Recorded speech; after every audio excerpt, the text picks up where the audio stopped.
Excellence, Monsieur le Président de la République Alassane Ouattara, la mission à laquelle vous me soumettez aujourd'hui, je l'accomplis par devoir, car je suis une femme de devoir, à l'image du Premier ministre Amadou Gon Coulibaly. Et je le fais pour mon frère, mon ami, mon confident, mon compagnon de lutte, mon modèle, mon conseiller, mon soutien de tous les instants, mon patron.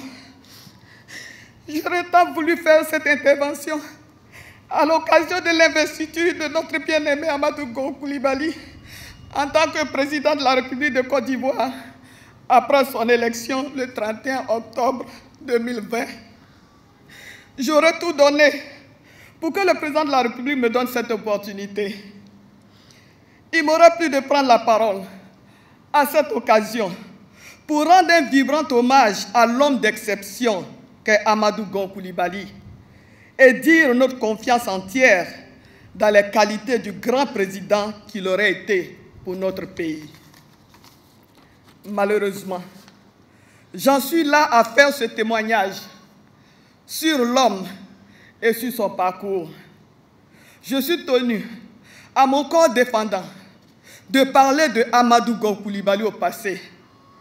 Et tanti Henriette, Amadou est parti. Hélas, le sort en a voulu ainsi. La haute volonté de Dieu a arraché notre patron et notre candidat à notre affection. Voici donc le rappel fatidique de la sagesse qui veut que l'homme propose et que Dieu dispose en dernier ressort. Permettez donc à mon humble niveau, j'égrène mon souvenir pour fixer dans la mémoire collective quelques attributs forts de l'illustre disparu. Notre rencontre. J'ai rencontré le Premier ministre Amadou Gon Coulibaly dans des conditions qui ne semblaient pas nous disposer à entretenir des relations qui survivraient au temps. En effet, j'étais membre du bureau exécutif du CNESI et lui, conseiller technique du Premier ministre d'alors, Alassane Ouattara. Entre l'intrépide et intraitable syndicaliste que j'étais et le conseiller technique qui représentait les pouvoirs publics, il pourrait y avoir des relations raides, comme cela peut se comprendre aisément. Nous sommes en 1990, dans un contexte national marqué par une crise sociale et politique, de vives tensions et des clivages. Entre les syndicats engagés dans la protestation et le gouvernement, les relations n'étaient naturellement pas au beau fixe. Pourtant, sous la houlette du conseiller technique Amadou Gon Coulibaly, les négociations n'ont jamais été rompues. Nous nous sommes rencontrés plusieurs fois. J'ai vu là déjà un homme tout engagé, un jeune cadre porté par une conscience vive du devoir à accomplir. 1994, le tournant. À cette époque, je faisais mes premiers pas au RDR, aux côtés de Feu Jenny Kobena, qui en était le secrétaire général, qui du reste était adjoint au maire de la commune de Cocody, où je siégeais en tant que conseillère municipale. Comme d'autres transfuges du PDCI RDA, je m'engage dans cette nouvelle aventure alors que j'étais secrétaire général de l'UFPDCI. Et ce sera le RDR qui me donnera, une fois encore, l'occasion d'assumer des responsabilités nationales en tant que présidente du Rassemblement des femmes républicaines RFR de 1998 à 2006. Dans ce nouvel espace politique, je découvre véritablement M. Amadou Gon Coulibaly.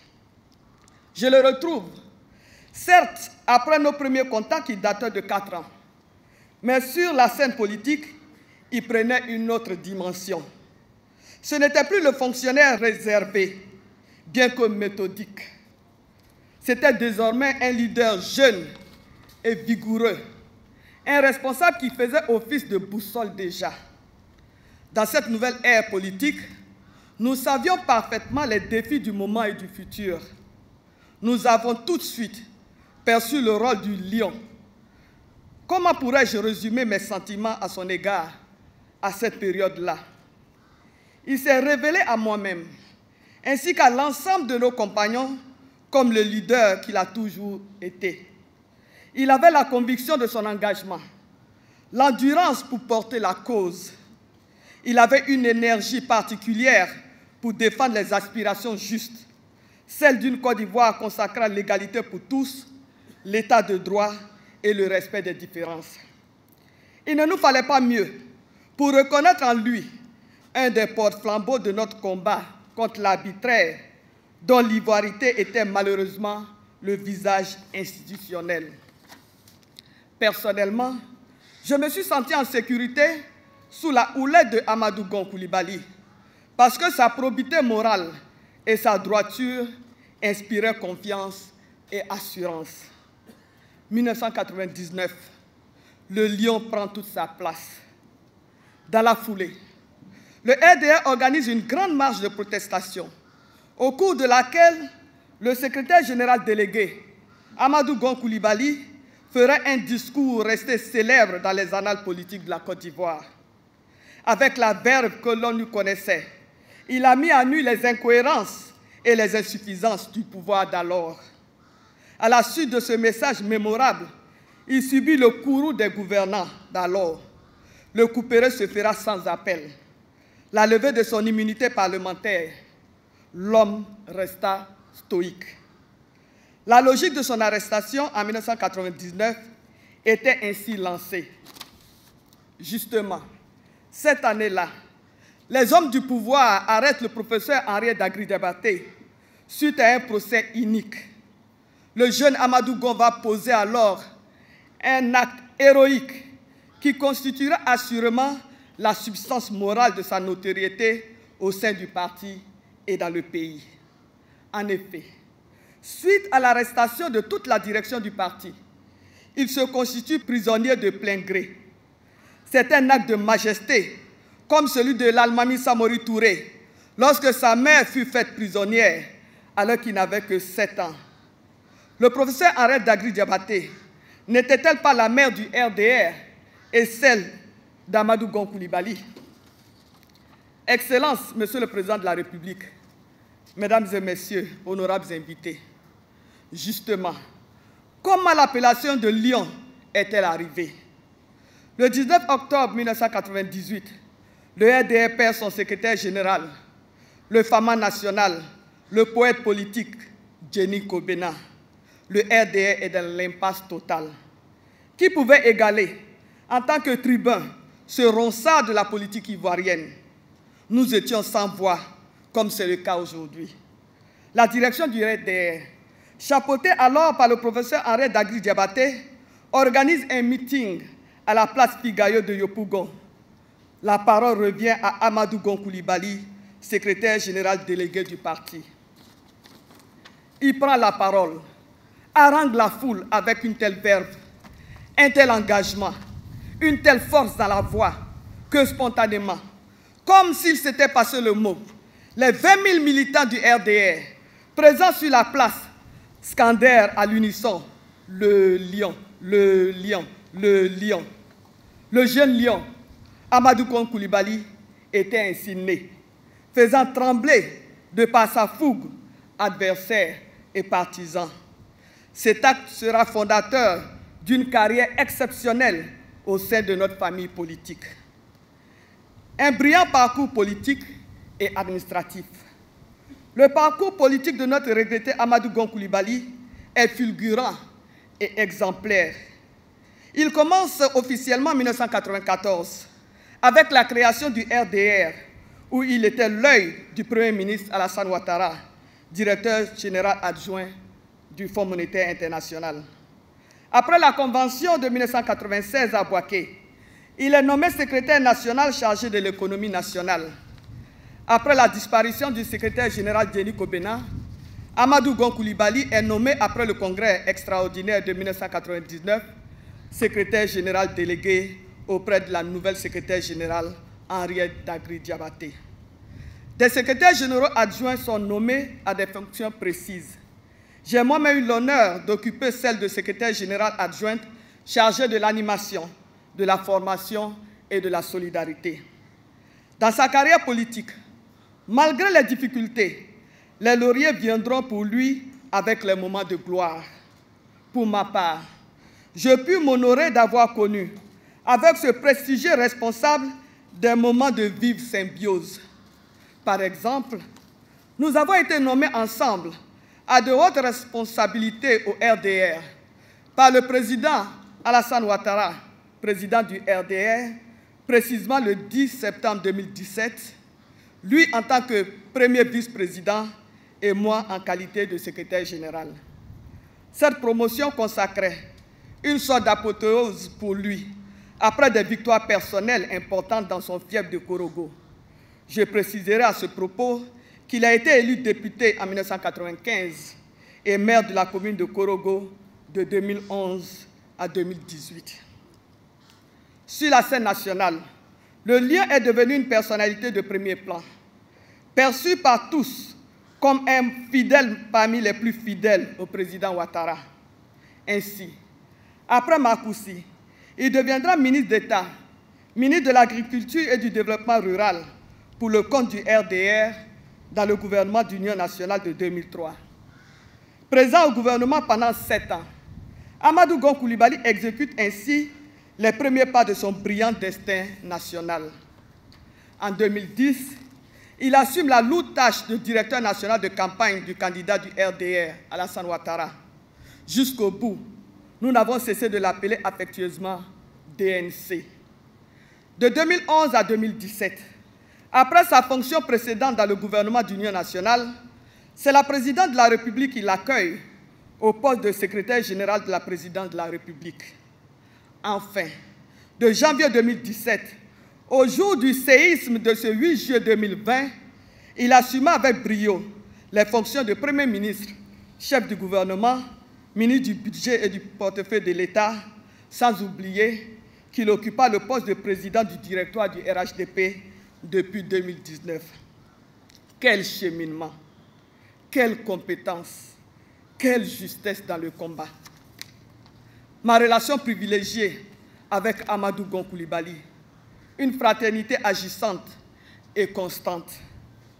Pendant 7 ans, j'ai eu l'honneur d'assurer les charges de président national du Rassemblement des femmes républicaines, RFR. Cette responsabilité m'a donné l'occasion de bâtir avec Amadou Gon Coulibaly des rapports humains particulièrement affectueux et de relations de travail efficaces. Je me faisais un devoir de le consulter pour toutes les décisions importantes de ma structure, le RFR. À chaque fois, j'ai bénéficié auprès de lui d'une oreille attentive et d'une sollicitude constante. Je me souviens que toutes les fois que le RDR devait prendre une décision importante, il me faisait l'honneur de me consulter. En toutes circonstances, nous avions le plus souvent une parfaite convergence de vues. Un aspect me tient particulièrement à cœur au moment de cet hommage. Il m'a fait aussi l'honneur de partager avec moi des confidences à caractère personnel concernant sa vie familiale et son activité en tant que Premier ministre et chef du gouvernement. Dans notre relation, un triptyque a toujours prévalu. Au plan gouvernemental et étatique, il était le Premier ministre et moi, Madame le ministre. Au plan de la lutte politique, il était le lion et moi la pérée nationale. Au plan personnel et familial, il était mon badé et moi son badé. C'est-à-dire il était mon frère de sang, mon frère de lait. Permettez que je vous raconte 2 petites anecdotes. D'abord, lorsque les ministres Ali Coulibaly et Kone Kafana Gilbert avaient été arrêtés le 4 décembre 2020, la fille d'Amadou Gon Coulibaly, Nabou, alors âgée de 9 ans, s'était exclamée à sa mère d'une voix anxieuse, « Maman, est-ce que Tanti Kandi a été arrêté ?» Cette inquiétude d'enfant traduit les sentiments que me portent ses parents, en particulier son illustre père. Ne dit-on pas que pour savoir le sentiment qu'une personne éprouve pour vous, il faut poser la question à son enfant. En 2012, le secrétaire général de la présidence de la République est hospitalisé pour subir une transplantation du cœur. J'en suis tombé dans un désarroi sans limite. On le savait malade, mais personne ne s'imaginait l'ampleur de cette maladie.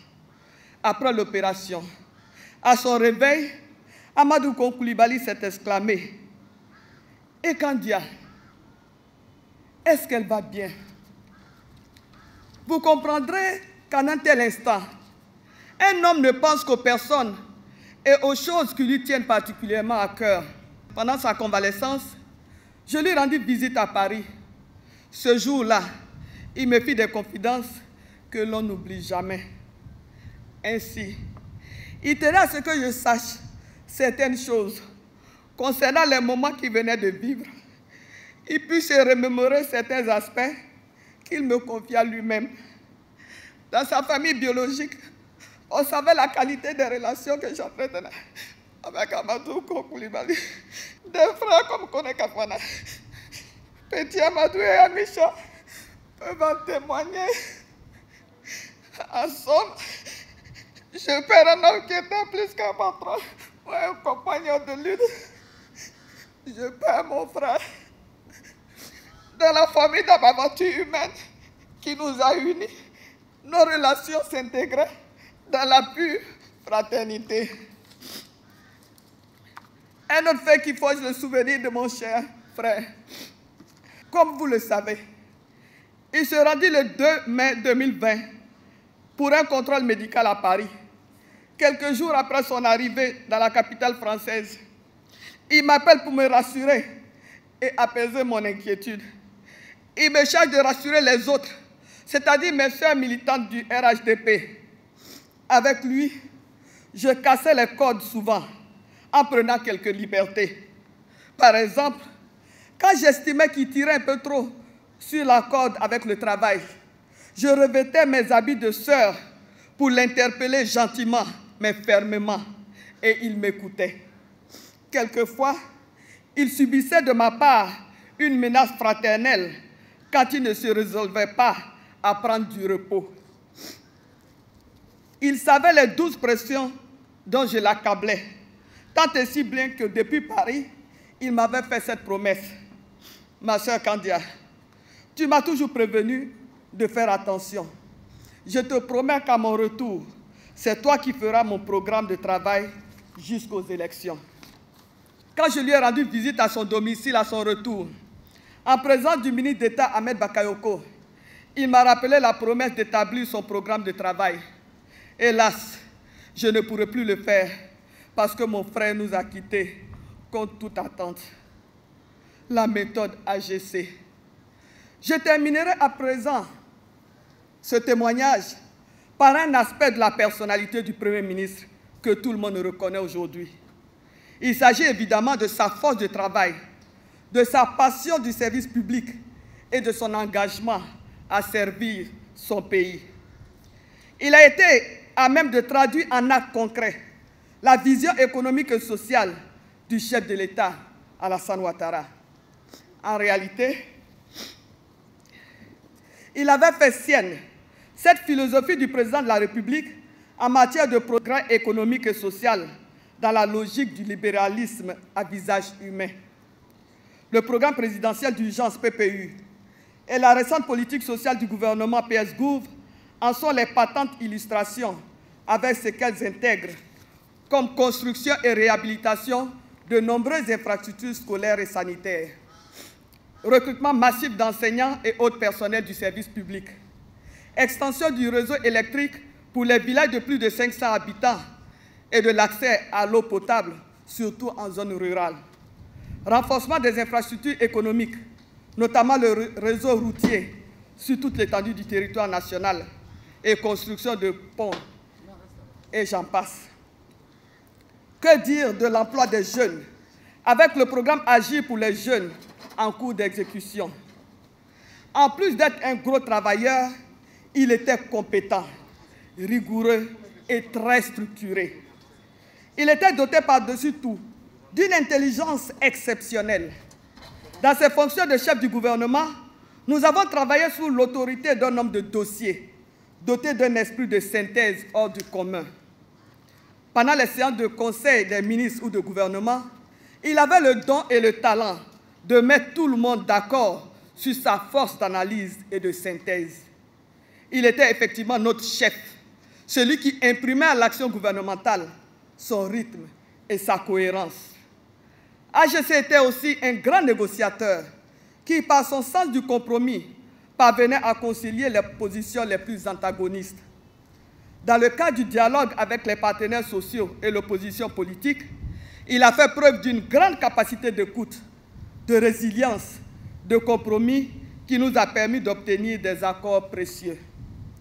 Le ministre de l'Éducation nationale, de l'enseignement technique et de la formation professionnelle que je suis, a été témoin du tact avec lequel il a toujours réussi à apaiser le front social, notamment les syndicats de mon secteur. J'en veux pour preuve la trêve sociale avec l'ensemble des organisations corporatistes du secteur de l'éducation-formation obtenue en 2017. Bref, je pourrais égrener de multiples souvenirs et anecdotes qui, les uns après les autres, illustrent l'image de l'homme engagé, du frère bienveillant et du chef exemplaire qu'il a été pour tous les membres du gouvernement. Il en est de même pour tous ses collaborateurs qui le pleurent aujourd'hui d'une même affliction et d'un même dépit. Mieux, il était devenu une personnalité nationale adulée, car il était parvenu à rassurer tout le monde, même les plus sceptiques. Notre douleur est incommensurable. Pour certains, elle prend la forme d'un déni. Ceux-là veulent se réveiller et se donner l'illusion qu'ils vivent un mauvais rêve. Amadou Gon est-il vraiment parti? Pour d'autres, elle ne va pas sans une certaine révolte, vu le caractère brusque de la séparation. Pour nous tous, ces moments sont inoubliables, parce qu'un pan de notre destin commun s'écroule au moment où notre Premier ministre et notre candidat quittent la scène. Aujourd'hui, plus que jamais, je mesure l'apport d'Amadou Gon Coulibaly à nos vies individuelles, parce qu'il aura été le soleil dans le ciel et nous n'étions que les étoiles. L'heure n'est plus aux pleurs. Maman Adja Fatoumata Gon Coulibaly, séchez vos larmes. Vous avez certes perdu un fils, mais vous avez gagné l'affection de tous les enfants du RHDP et de la Côte d'Ivoire entière. Excellence, Monsieur le Président de la République, dans la panoplie des actions que vous avez menées pour ce pays, il y a assurément le fait d'avoir révélé à son destin un homme d'exception, un héros des temps modernes, votre fils Amadou Gon Coulibaly. Dans de nombreux pays, les plus hautes autorités reconnaissent ses mérites.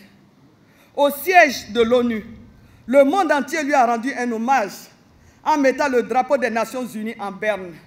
C'est une reconnaissance planétaire de ses qualités, de ses mérites et de sa loyauté. Chers frères et sœurs ivoiriens, disons merci avec toute la symbiose de nos cœurs reconnaissants à ce compatriote qui nous a tout donné, qui a tout donné. Transmettons à nos enfants l'histoire de cet homme digne, stoïque dans le travail, dans la vie sociale, dans la vie politique et même dans la maladie. Jamais, au cours de sa fructueuse vie, il n'a exprimé la moindre faiblesse face au travail, face aux vicissitudes de la vie, face à la maladie. Oui, la dignité et le courage étaient omniprésents dans son parcours. Amadou Gon Coulibaly a défendu des valeurs cardinales de justice, de démocratie, de liberté et de paix. Il a incarné toute sa vie durant la loyauté, la dignité, le courage, la probité morale et intellectuelle, l'amour du prochain. Amadou Gon était un homme bon, généreux, taquin, rassembleur, serviable et très fidèle dans ses relations. Par ailleurs, Amadou Gon se présentait comme un modèle pour la jeunesse, pour les jeunes cadres pour qui il était devenu une source d'inspiration. Oui, Amadou Gon avait un rêve, celui de voir des jeunes cadres compétents émerger pour être à la tête des structures étatiques ou des entreprises privées. Pour cette jeunesse et pour beaucoup d'Ivoiriens, il était une fierté nationale. Excellence, Monsieur le Président de la République, Amadou vous dit merci. Merci de l'avoir formé, Monsieur le Président. Merci de l'avoir révélé à la nation et au monde. Merci de lui avoir donné une seconde vie en 2012 et d'avoir tenté encore une fois de lui redonner la vie. Mais hélas, Dieu en a voulu autrement. Maman Adja Fatoumata Gon Coulibaly, Amadou te dit merci. En son nom, nous te disons merci d'avoir donné à la Côte d'Ivoire et au monde un si grand homme. Ma, c'est tout. C'est comme ça qu'il appelle à son épouse. Ma, c'est tout. Amadou te dit merci. Merci pour ton amour et ton soutien sans faille. Des jours de gloire et de peine durant plus de 30 ans. Feti, petit papa, Nabou, Noura, Ibou, qui vient juste d'avoir le bac scientifique, le jour même du rappel à Dieu de son père. Votre papa vous aime et vous aimera pour toujours. À ses parents, amis et collaborateurs, le Premier ministre Amadou Gon vous remercie. À ceux qui ne l'ont pas compris, à ceux qui l'ont combattu sans aucune raison apparente, Amadou Gon vous pardonne. Il parle le cœur apaisé, car il a mené le bon combat, le juste combat. Amadou Gon a aimé son pays. Il a défendu les valeurs auxquelles il croyait. Il a servi son idole, l'homme qu'il respectait et qu'il aimait le plus au monde, Alassane Ouattara. Mon frère Amadou, mon compagnon de lutte, mon responsable politique, mon conseiller, le lion, DNC, mon soutien, mon patron, Monsieur le Premier ministre, va en paix. Le président Alassane Ouattara promet de prendre soin de Maman Adja Fatoumata Gon, de Ta Assetou, de Feti, de Petit Papa, de Nabou, de Ibou, de Noura, du RHDP et de tout ce que tu laisses derrière toi. Quant à nous, nous prenons l'engagement devant ta famille et ton mentor. Que dis-je? Devant notre mentor, Alassane Ouattara, que nous allons continuer ton combat et tes œuvres. Va, mon frère Amadou, que ton âme repose en paix. Puisse Allah, le Tout-Puissant, t'accueillir dans son immense paradis, le Firdaus. Merci, mon frère Amadou. Merci, merci mille fois, merci.